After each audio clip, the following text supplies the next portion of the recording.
खुलुमबाय बेयो बड'लेण्ड इंखं टेलिभिजन दिनै 10 नभेम्बर 2024 रबिबार खालि सानसेनि बरादखौ नोंथांमोननि खाथियाव लाबोदों आं सदानन्द दैमारिया।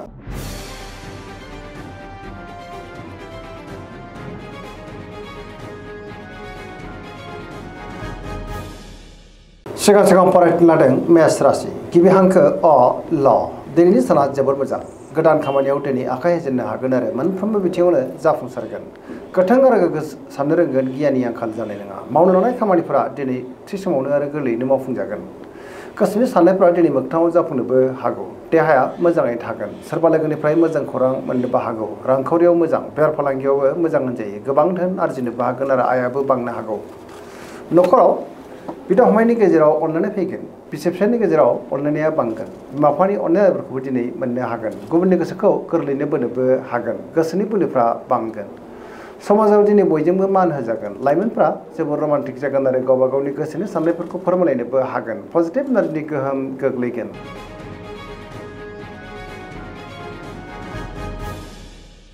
बृष राशि गिबि हांखो इ उ ब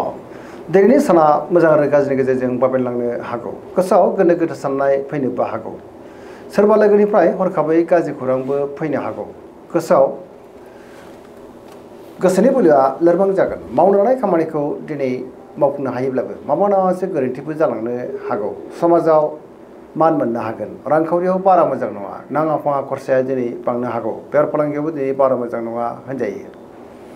आयनिख्रुइ खरसायासो बांसिन जानोबो हागौ न'खराव बिसि फिसायनि गेजेराव अननानै फैगोन देहाया दिनै बारा मोजां थानाय नङा गोबां रोखोमनि देहायारि जेंनाजों मोगा मोगि जानांनोबो हागौ जानाय लोंनायाव दिनै सांग्रां जानांगोन गुबुनजों मोजां सोमोन्दो लाखिनो गोब्राब जानोबो हागौ आरो नेगेटिभ एनार्जिनि गोहोमबो गोग्लैनो हागौ मोनफ्रोमबो बिथिङावनो सांग्रां जानाया गाहाम सुथुरनि गाज्रि नोजोर थानोबो हागौ।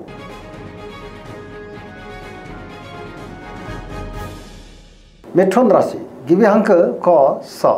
दिनैनि साना मोजां आरो गाज्रिनि गेजेरजों बाबेनलांनो हागौ गोसोआव गोनो गोथो साननाय फैगोन नेगेटिभ एनार्जिनि गोहोम गोग्लैनोबो हागौ बहाबा दावबायोब्ला दिनै लामा सामायाव सांग्रां जानांगोन नेगेटिभ एनार्जिनि गोहोम गोग्लैनो हागौ गोसोखौ जोबोर दरसि मोनगोन गियाननि आंखाल जानोबो हागौ सोरबा लोगोजों रायखोमा जानोबो हागौ देहाया बारा मोजां थानाय नङा गोबां रोखोमनि देहायारि जेंनाजों मोगा मोगि जानांनोबो हागौ रांखावरियाव बारा मोजां नङा होनजायो बेफार फालांगियावबो बारा मोजां नङा होनजायो सोरबा लोगोनिफ्राय अननाय आरो हेफाजाबखौ मोननो हागोन सोरजोंबा हेफाजाब होजागोन गुबुनजों मोजां सोमोन्दो लाखिनो नाथाय गोब्राब जानोबो हागौ नेगेटिभ एनार्जिनि गोहोम गोग्लैनोबो हागौ मोनफ्रोमबो बिथिङावनो दिनै सांग्रां जानांगोन।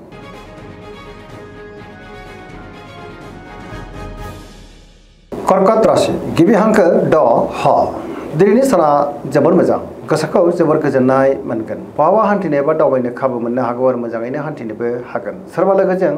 बाख्नाय जानोबो हागौ गोसोआव दिनै पजिटिभ साननाय फैगोन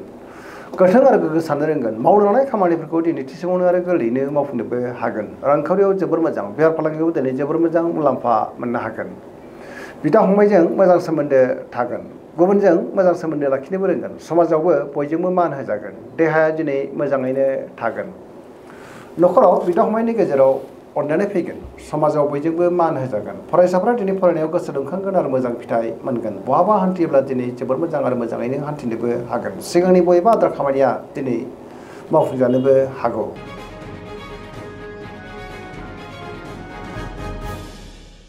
सिंह राशि गिबि हांखो म ट दिनैनि साना जोबोर मोजां मोनफ्रोमबो खामानिखौनो दिनै गोरलैयैनो मावफुंलांनो हागोन गोसोआ जोबोर दुंखांगोन पजिटिभ साननो रोंगोन गियाननि आंखाल जानाय नङा सोरबा लोगोजों बाख्नाय जानानै गोसोआ दिनै जोबोर खुसि जागोन लोगोनिबाबो बांनो हागौ समाजाव बयजोंबो मान होजागोन बहाबा दावबायनो एबा हान्थिनो खाबु मोननो हागौ आरो मोजाङैनो हान्थिनोबो हागोन रांखावरियाव मोजां अब्लाबो नाथाय खरसाया बांनो हागौ बेफार फालांगियाव दिनै जोबोर मोजां मुलाम्फा मोनगोन न'खराव अननानै फैगोन गुबुननि गोसोखौ गोरलैयैनो बोनोबो हागोन लोगोफोरनिफ्राय थोजासे हेफाजाबबो मोननो हागौ देहाया दिनै मोजाङैनो थागोन गुबुननि थाखाय गोबां मोजां खामानि मावनानै होनोबो हागोन लाइमोनफ्रा जोबोर रमान्टिक जागोन आरो गावबा गावनि गोसोनि साननायफोरखौ फोरमायलायनोबो हागोन।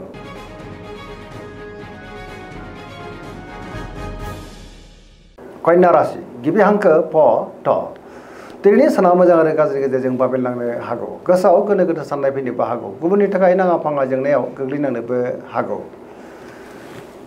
सोरजोंबा एना एनिबो जानो हागौ रांखावरियाव मोजां अब्लाबो नाथाय खरसायाबो बांगोन बेफार फालांगियाव मोजां होनजायो देहाया बारा मोजां थानाय नङा गोबां रोखोमनि देहायारि जेंनाजों मोगा मोगि जानांनोबो हागौ जानाय लोंनायाव दिनै सांग्रां जानांगोन बहाबा हान्थिब्ला दिनै लामा सामायाव सांग्रां जानांगोन गोसोखौ जोबोर उसुखुथु मोननो हागौ आरो नेगेटिभ एनार्जिनि गोहोम गोग्लैनोबो हागौ लाइमोनफ्रा गावबा गावनि गोसोनि साननायखौ फोरमायलायनो हागोन आरो गोसोआ दिनै जोबोर रमान्टिकबो जानो हागौ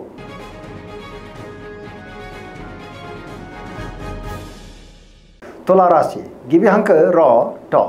दिनैनि साना जोबोर मोजां बहाबा दावबायनो एबा हान्थिनो खाबु मोनगोन आरो मोजाङैनो हान्थिनोबो हागोन सोरबा लोगोजों बाखनाय जानो हागौ गोबां रोखोमनि सिगांनि जेंनाफोरखौ दिनै गोरलैयैनो सुस्रांनो हागोन गोसोनि बोलोआबो बांगोन गावनि गोसोनि साननायखौ दिनै गुबुननो फोरमायनोबो हागोन मावनो लानाय खामानिफोरखौ थि समावनो आरो गोरलैयैनो मावफुंनो हागोन देहाया मोजाङै थागोन रांखावरियाव जोबोर मोजां अब्लाबो नाथाय खरसाया बांगोन न'खराव बिसि फिसायनि गेजेराव अननानै फैगोन समाजावबो मान मोननो हागोन गोबां मोजां खाबुबो दिनै मोननो हागौ लोगोफोरनिफ्राय थोजासे हेफाजाब मोननो हागोन गोदान खामानियाव आखाइ होजेननो हागोन आरो गोदान थांखि लानोबो रोंगोन सेंग्रा सिख्लाफ्रा दिनै जोबोर रमान्टिक जागोन गावबा गावनि गोसोनि साननायफोरखौ फोरमायलायनोबो हागोन पजिटिभ एनार्जिनि गोहोम गोग्लैगोन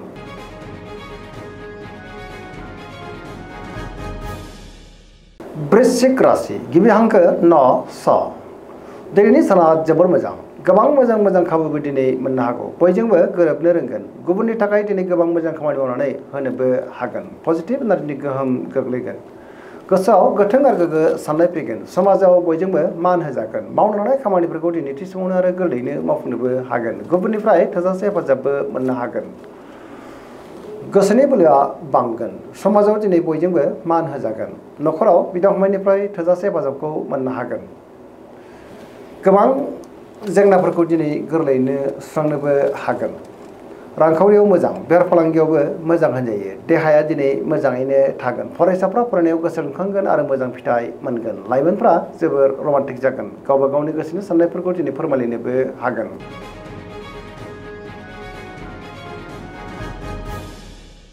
धनु राशि गिबि हांखो ध फ भ दिनैनि साना जोबोर मोजां गोबां मोजां खाबुबो दिनै मोननो हागौ सिगांनि बयबो आद्रा खामानियाबो दिनै गोरलैयैनो मावफुंजानो हागोन सुथुरखौ गोरलैयैनो फेजेननोबो हागोन बहाबा दावबायोब्ला दिनै जोबोर मोजां आरो मोजाङैनो हान्थिनोबो हागोन रांखावरियाव मोजां बेफार फालांगियावबो मोजां होनजायो समाजाव मान मोननो हागोन देहाया दिनै मोजाङैनो थागोन न'खराव बिदा फंबायनि गेजेराव अनलायनाय फैगोन समाजाव बयजोंबो मान होजागोन पजिटिभ एनार्जिनि गोहोम गोग्लैगोन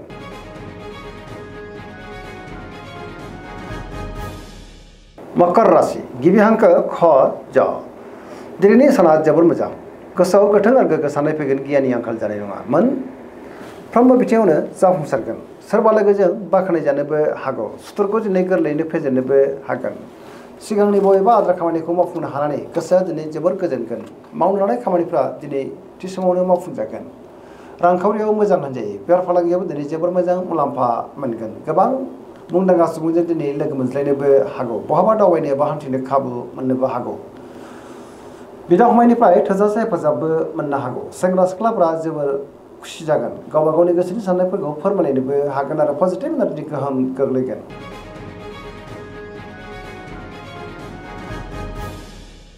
कुम्भ राशि गिबि हांखो ग स दिनैनि साना जोबोर मोजां गोबां मोजां खाबुबो दिनै मोननो हागौ बहाबा दावबायोब्ला दिनै जोबोर मोजां आरो मोजाङैनो हान्थिनोबो हागोन सिगांनि बबेबा आद्रा खामानियाबो दिनै गोरलैयैनो मावफुंजानो हागौ गोबां जेंनाखौ दिनै गोरलैयैनो सुस्रांनो हागोन बहानिफ्रायबा हरखाबै मोजां खौरांबो मोननो हागौ रांखावरियाव मोजां होनजायो बेफार फालांगियावबो दिनै जोबोर मोजां मुलाम्फा मोनगोन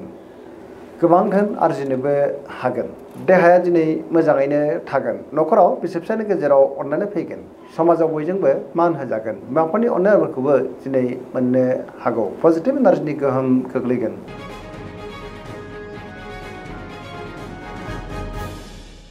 मीन राशि गिबि हांखो ड स दिनैनि साना मोजां आरो गाज्रि गेजेरजों बाबेनलांनो हागौ गोसोआव गोनो गोथो साननाय फैनोबो हागौ गुबुननि थाखाय नाङा फाङा जेंनायाव गोग्लैनांनोबो हागौ लामा सामायाव हान्थियोब्ला दिनै सांग्रां जानांगोन नेगेटिभ एनार्जिनि गोहोम गोग्लैनोबो हागौ गावनि गोसोनि साननायफोरखौ गुबुननो फोरमायनो हागोन देहाया बारा मोजां थानाय नङा गोबां रोखोमनि देहायारि जेंनाजों मोगा मोगि जानांनोबो हागौ रांखावरियाव मोजां बेफार फालांगियावबो मोजां सिगांनि जेंनाफोरखौ दिनै सुस्रांनो हागोन सोरजोंबा बाख्नायजानोबो हागौ लाइमोनफोरनि गोसोआ नाथाय जोबोर उसुखुथु जागोन गावनि गोसोनि साननायफोरखौ फोरमायलायनो दिनै गोब्राब जानोबो हागौ आरो नेगेटिभ एनार्जिनि गोहोमबो गोग्लैनो हागौ जायखिजाया बिथिङावनो सांग्रां जानाया गाहाम दिनैनि राशि फरायनाया एसेनोसै जोबनायाव बेखौनो खावलायो जाहाथे नोंथांमोना सानफ्रामबो जोंनि बे बड'लेण्ड इंखं टेलिभिजनखौ नायबाय थायो आरो साबस्क्राइब खालामो लोगोसे लाइक खालामो आरो शेयार खालामो एसेनोसै गोजोन्थों